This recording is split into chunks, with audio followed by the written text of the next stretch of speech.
Trevor and Justin back with video number 2. The last one was a car ride. I really hope I don't get fired for this. Yeah, we're at work right now. Oh, yeah. Oh, dude, I had to fucking hunt that shirt down, bro. Because at one point I had like 10 of those things, and I only got 3. I've been here 2 years, bro, and I'd like forget to wear my shirt. God. So they just give you another one? No, they didn't give me another one. They jumped my ass for me not having one, and so I'd ask to borrow one, and I accumulated like 13 of them. Bro, I swear, when I was a dishwasher, that was me with the rags, bro. Oh, dude. Because, like, you need a rag every, like, 10, 15 minutes just because you got to wipe off all the wet dishes. Oh, yeah. So, every time I get home, I'd have, like, 3 rags in my back pocket, and I'd be like, fuck, dude.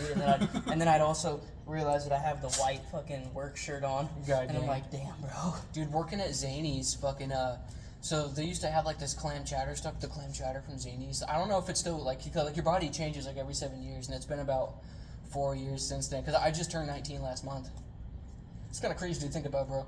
I just turned 19, which is weird. I mean, anybody who's going to be watching this later is going to be like, you're such a fucking child, dude. Shit, bro. But no, fucking, me and my dad was working at Zany's first, right? He had just gotten out of jail. We were staying over at the Twin Ponies over on Southway. Well, it's 7th Avenue, but it's like a road away from the Southway Road. Yeah. But so I was living over there, and I had a friend that lived right up the road, right? So my dad would go to work. Before I got the job, he'd go to work. He'd work for a few hours to get the rent, right? His fiance at the time was on Social Security because she was retarded. I'm not talking mental, like mental illness. She was like mentally like a teenager, but she acted stupid. That's what I meant.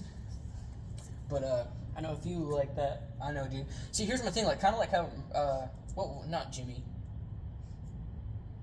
Not Charles Darwin either. It's that old dude. He was like, rat shit, bat shit, dirty old twat, 69 assholes tightening up, hooray, lizard shit, fuck that guy. I can't remember his name, but he was on stage.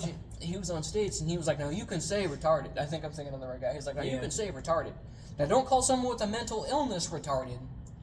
But if somebody who doesn't have that problem and just isn't all there and goes to say something stupid, you can tell them to shut up and call them retarded."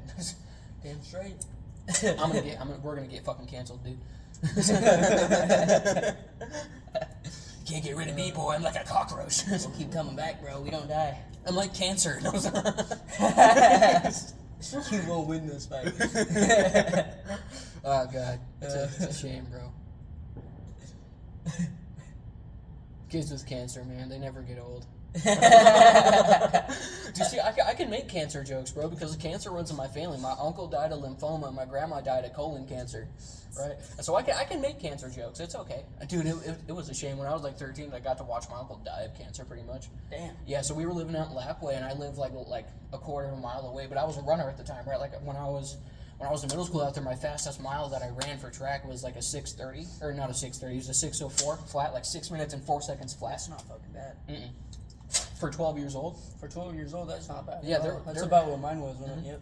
There was like 3 or 4 people who finished before me, and it was only by like 10 seconds. If that. So like 100 meters in front of me. But also at the time, I was super light, you know what I'm saying? So I was fast, and I could go for a long time. Yep. But the longer I went, I slowed down more and more and more, until at the end of it, I was almost speed walking. But I always tried to save just enough energy to sprint for that last 100-meter dash. Yeah. It's funny. Yeah, so I did cross country. So that's gay as shit. We'd be running like you do like your 1.7 miles. That was like the smallest run that we did was 1.7. Oh yeah. And it fucking rained that day, bro. Hard. Oh, it was my very first run, everything, dude. I loved running in the rain. And I mean, I joined a little late for cross country. Yeah. So freaking the first time that we were doing our our cross country practice, our run was fucking 5 miles to the spot we were going, and then 5 miles back. Ooh, and I was the second person to get back to the fucking high school from there. Fuck and that shit was fucking, dude. My legs were dead, and you started locking up. Ooh. I still fucking stuck it out, though. And I was still the second fastest fucking runner, one of the best runners on that team. It's funny as shit, because, like, so 1 mile in 6 minutes, right? So if you're going at 60 miles an hour in a straight line, that's a mile a minute, right? That's 60 miles in 1 hour, okay? I did a mile in 6 minutes and 4 seconds. So if we round down to just 6 minutes, right?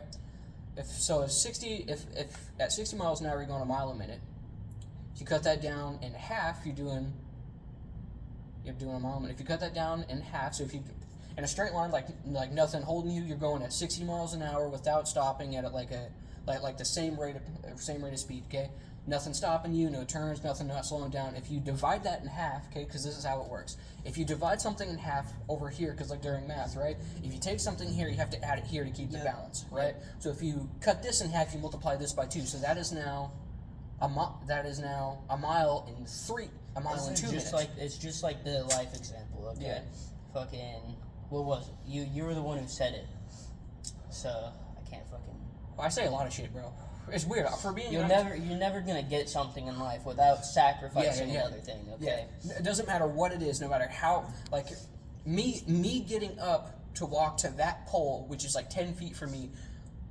That's the goal. That's what I'm going for. But I'm sacrificing a little bit of energy to get there. Nothing happens without losing a little bit of something. You know what I'm saying? Sacrificing this spot to get to that spot. Yeah, okay. And not even just like the energy to get there. You're sacrificing a little bit of time out of your life and your day to get to that spot. That's 10 feet away. No matter what you want money. You want money. You have to sacrifice some time of yours, of your own time, to make that money and earn it. Which is funny because here at St. Joe's, I probably shouldn't have said the company name, but so here at work, right? So for the swing shift, Dennis, our boss, right? He'll come up and he'll do like our word of the day, like our word of the week type of thing, right? We always have a little bit of a pep talk. Like today is life versus work, right?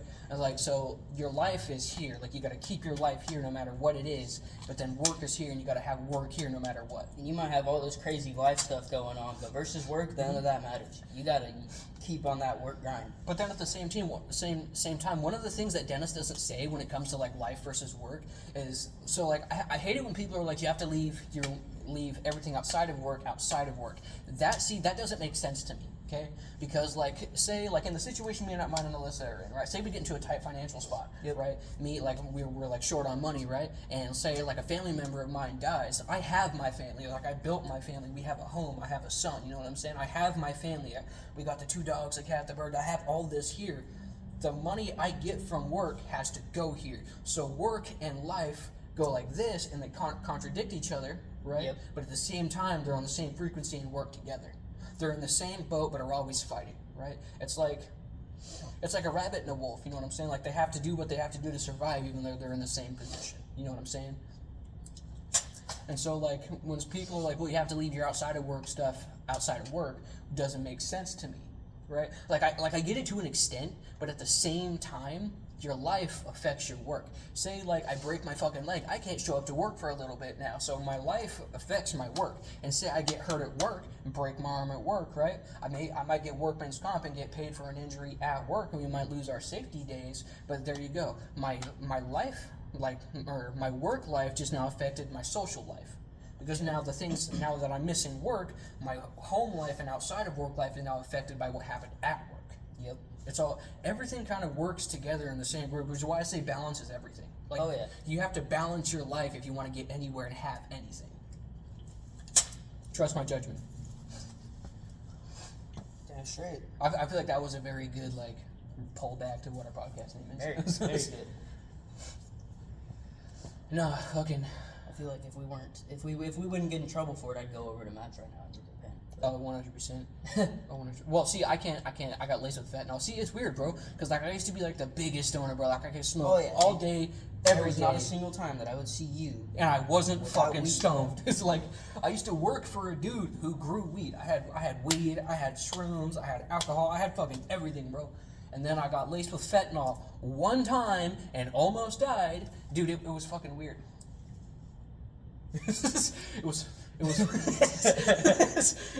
weird, bro, because fucking when I was overdosing, right, I don't know if it was actually fentanyl, but when I was overdosing, right, my heart rate jumped up to fucking insanely high. The nurse told me that I was gonna have a full-blown heart attack if I didn't calm down, right, because my heart was just racing, right.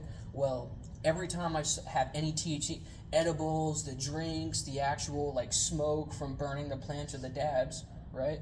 Anytime it happens now, I get THC in my system. If I ingest it myself, my heart rate jumps up to 150, even if I'm just sitting down. I could be laying perfectly flat in a bed, and if I get THC in my system, it'll jump up super high.